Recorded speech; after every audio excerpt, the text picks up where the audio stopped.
Hello friends, my name is Matt Bird and welcome to Fascinating Folks of Florida, where we explore the lives of people, some admirable, some downright rotten, who shaped the colorful history of the Sunshine State. Before we dive in, don't forget to like and subscribe. We're a brand new channel and your support truly means the world to us. Throughout history, conspiracy theories have been powerful, yet a dangerous force, influencing people to make poor decisions based on misinformation, especially in the voting booth. Today, we delve into the story of one of Florida's most notorious political figures. This is a man who rose to power by leveraging racism, alleged bribery, and wild conspiracy theories. Sidney Johnston Catts, the 22nd governor of Florida.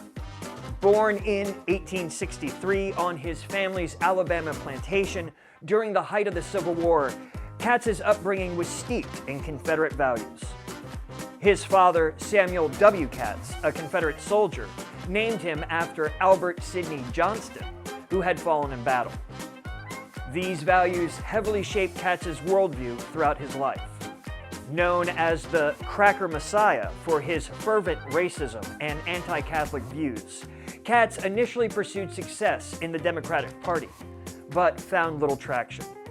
He eventually aligned with the Prohibition Party, where his extremist views began to gain attention. As historian Wayne Flint described in his book Cracker Messiah, Sidney Catts was a visceral man who lived by the emotion of the moment, and many a temper tantrum would be followed by many a remorseful apology. Catts moved to Florida in 1910 while serving as a Baptist minister and soon entered into the political arena. In 1916, he sought the Democratic nomination for governor. The race descended into chaos, with both Catts and his opponent, William V. Knott, accusing each other of voter fraud. The Florida Supreme Court ultimately ruled in Knott's favor by just a mere 23 votes. Undeterred, Catts switched to the Prohibition Party and made history as the first Florida politician to campaign using an automobile. His rally cry, "People in Florida have three friends, Jesus Christ, J.C. Penney, and Sidney J. Catts." The unorthodox strategy worked, and Catts won the governorship in 1917. His inauguration marked another first. It was the first Florida gubernatorial inauguration ever filmed. However, Catts and his wife declined the traditional inaugural ball, reflecting his austere nature and distaste for dancing. As governor, Catts championed statewide prohibition, pushing for the abolition of the conviction lease system and advocated a stricter corporate tax enforcement. Yet, many of his reforms faced resistance in the legislature. Catts made incendiary statements about race, referring to black people as an inferior race, and refusing to condemn lynchings in 1919 by promoting one of the most bizarre conspiracy theories in Florida history. Catts claimed that the German-American monks at St. Leo Abbey in Pasco County were arming the Black Floridians to revolt in favor of Kaiser Wilhelm II. He went further, alleging that Pope Benedict XV planned to seize control of Florida, move the Vatican to nearby San Antonio, and shut down every Protestant church. Local Protestants in Pasco County, however, stood by their Catholic neighbors, forcing Catts to tone down his rhetoric in the area. Catts' tenure wasn't without scandal. He faced backlash for his handling of a violent phosphor miners' strike in Polk County, which led to the deaths of 3 black miners.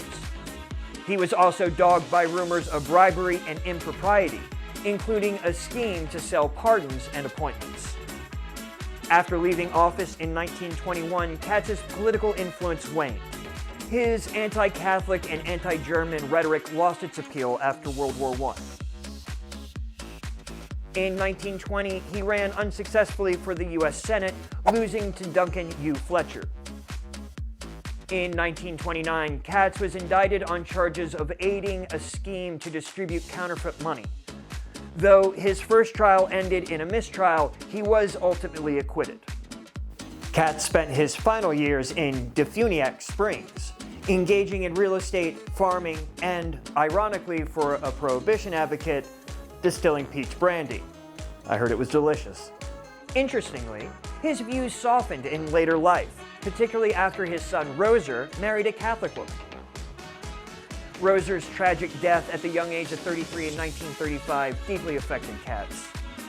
Catts passed away in 1936 at the age of 72 in his home, Sunbright, leaving behind a legacy of extremism and controversy.